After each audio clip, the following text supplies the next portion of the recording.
Baik, Assalamualaikum warahmatullahi wabarakatuh.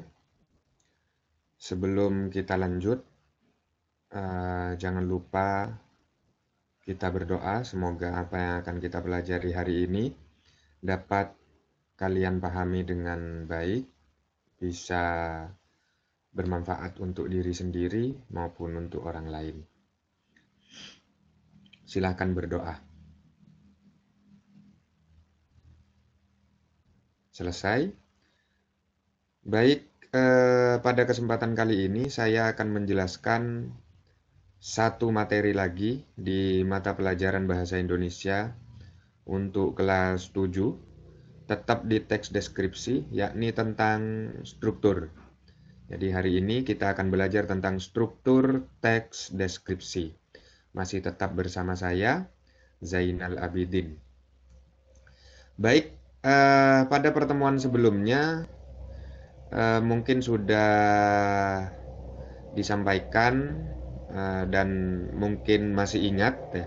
Mari kita mengingat dulu ya apa materi yang sudah disampaikan di pertemuan sebelumnya maksudnya.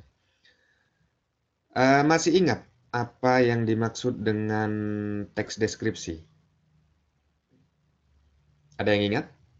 Ya, baik kita ingat sama-sama bahwa teks deskripsi itu adalah penggambaran suatu benda, tempat, hewan, atau objek lainnya secara terperinci.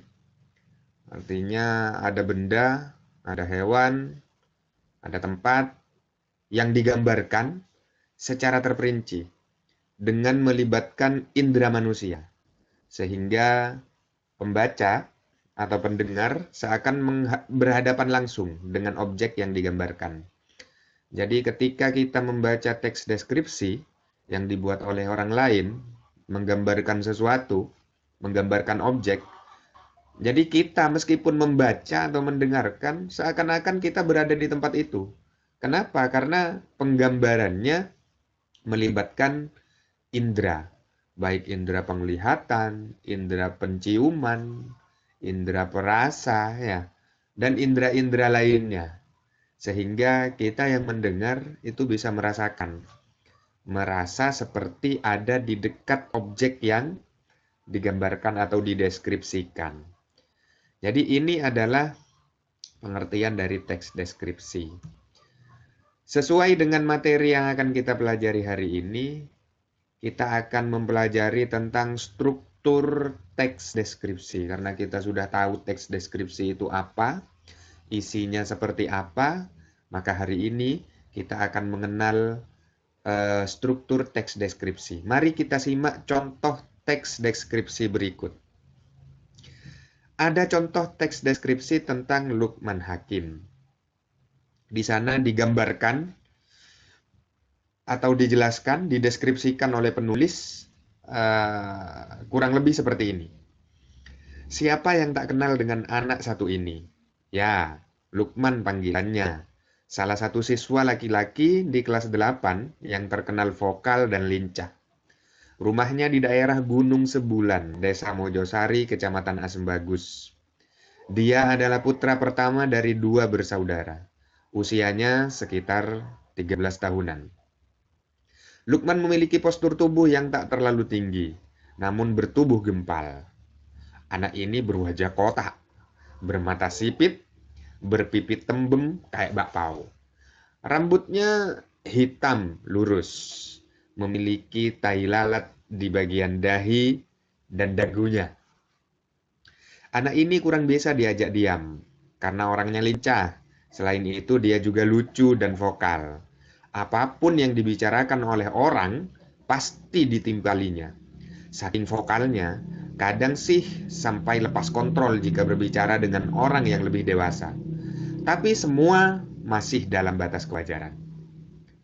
Pastinya Lukman adalah anak yang baik dan cocok untuk dijadikan teman bercanda.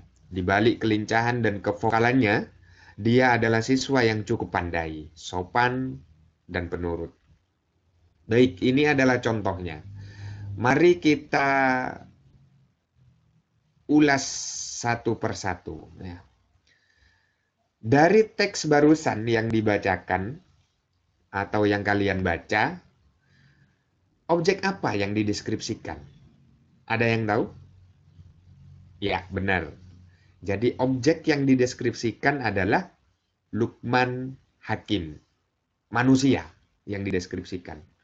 Bukan benda, bukan tempat, bukan barang, ya, tapi manusia. Siapa manusianya? Lukman Hakim. Jadi yang dideskripsikan adalah Lukman Hakim. Lalu hal apa yang pertama kali dijelaskan dalam teks yang tadi dibaca? Pertama adalah pengenalan umum seperti nama, kelas, tempat tinggal, keluarga, dan usia. Ya, itu adalah pengenalan secara umum tentang Lukman Hakim. Lalu hal apa saja yang digambarkan tentang Lukman Hakim? Setelah dikenalkan secara umum, apa yang digambarkan di teks itu? Yang digambarkan tentang Lukman Hakim ini apa saja? Yang pertama yang digambarkan tadi adalah ciri fisik yang menjelaskan bahwa Lukman Hakim itu tidak terlalu tinggi, tapi gempal, pipinya kembul, matanya sipit. Itu adalah ciri fisik. Ya. Kemudian yang kedua adalah aktivitas atau perilaku, bahwa Lukman Hakim itu lincah, vokal, nggak bisa diam, ya. Kalau berbicara dengan orang pasti menimpali, ya, pasti nyambung. Meskipun dia tidak diajak ngomong, ya tetap nyambung aja. Ya. Ini hal kedua yang digambarkan tentang Lukman Hakim. Lalu apa hal terakhir yang disampaikan di teks itu, di teks yang dibaca tadi? Hal terakhir yang disampaikan adalah kesan berteman atau bergaul dengan Lukman Hakim. Jadi meskipun ada dua penggambaran tadi, kesimpulannya di bawah Lukman Hakim itu tetap anak yang baik, yang sopan, yang santun, ya pandai. Jadi ini kesimpulan terakhirnya. Nah, dari analisis yang kita lakukan ini, dari penjabaran tentang teks deskripsi yang tadi dibacakan, kita dapat simpulkan seperti ini. Ya. Jadi dari teks Lukman Hakim yang tadi dijabarkan, yang pertama ini, paragraf pertama, yang menyampaikan tentang pengenalan umum, itu disebut dengan identifikasi.